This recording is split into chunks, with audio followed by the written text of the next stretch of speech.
Bob Lacey. Bob Lacey. Bob Lacey. Bob Lacey. Bob Lacey. It's Bob Lacey. At 22, Bob Lacey launched the first ever phone-in show on the powerhouse AM station 1110 WBT in Charlotte, North Carolina, called Lacey Listens.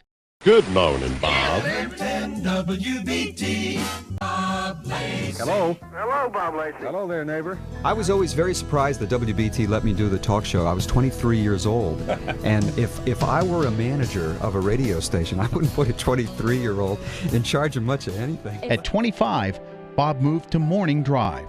Let's take another call. WBT, you're on the air. Almost dropped it, Cleo. Hello. Hello, Bob Lacey. Hello there, neighbor. How you doing? Mighty fine. Portland, Oregon calling you. Portland, Oregon. Bob Lacey, good morning show. How are you? It's 21 minutes before 8 o'clock here on WBT. Time now for off-the-wall news. True news. At night, it's pretty loose, as you know, and you can just experiment. And it just with the wonderful reach of WBT, you could do so many things. So at 23, 24 years of age, I had this wonderful, great big toy with people calling from Vermont and Key West, Florida, and all these wonderful characters. And it was a great training ground for me, and I'll always very much appreciate it. 1110 WBT. In the 1980s, Bob shifted to television on WBTV as co-host of the award-winning syndicated program PM Magazine. Bob served as the show's national humor reporter and producer. Hi, I'm Bob Lacey. You know, America's been called the melting pot of the world, and I think all of us have some type of a feeling or a tie to the old country.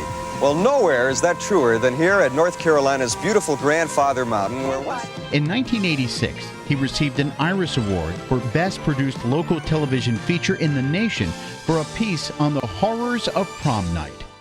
In 1990, Bob returned to Morning Drive Radio for WBT's struggling FM counterpart, WBCY. And in 1991, managers launched a lengthy nationwide search to find a female co-host for the show. Bob had a clearer vision for the show and was adamant he didn't want just a giggle box. Enter Sherry Lynch. Through the years, the Bob and Sherry Show developed into a unique conversational format with signature features allowing the show to garner a loyal following and to stand out like none other in the industry. In 1996, Jefferson Pilot realized they had something truly exceptional and decided to create the Bob and Sherry Network, syndicating the Bob and Sherry Show into markets from Maine to California and covering 2/3 of the available North Carolina radio metro. Did you see that Walmart is testing the waters to see whether or not biblical action figures would be popular? They're selling them in some of the stores across the United States. It seems like they would be.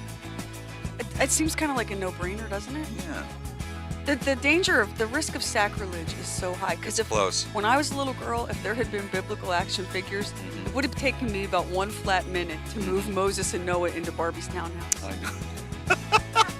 And that would be wrong.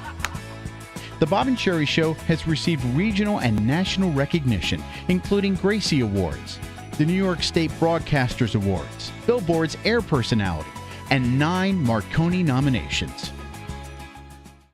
In March 2013, Bob and Sherry went worldwide with the Armed Forces Radio Network, now serving over 177 countries and every vessel at sea. Bob's continued focus and efforts to serve the men and women in uniform recently earned him the official ambassador status of the USO of North Carolina. Bob's years in broadcasting have helped to raise hundreds of thousands of dollars for charities, including the American Heart Association, World Vision, Santa's Link to Kids, the USO, Wounded Warriors, and many more. Bob is a loving father and currently lives with his wife Mary in Charlotte, North Carolina. Hard work, dedication, vision, love of broadcasting. That's Bob Lacey.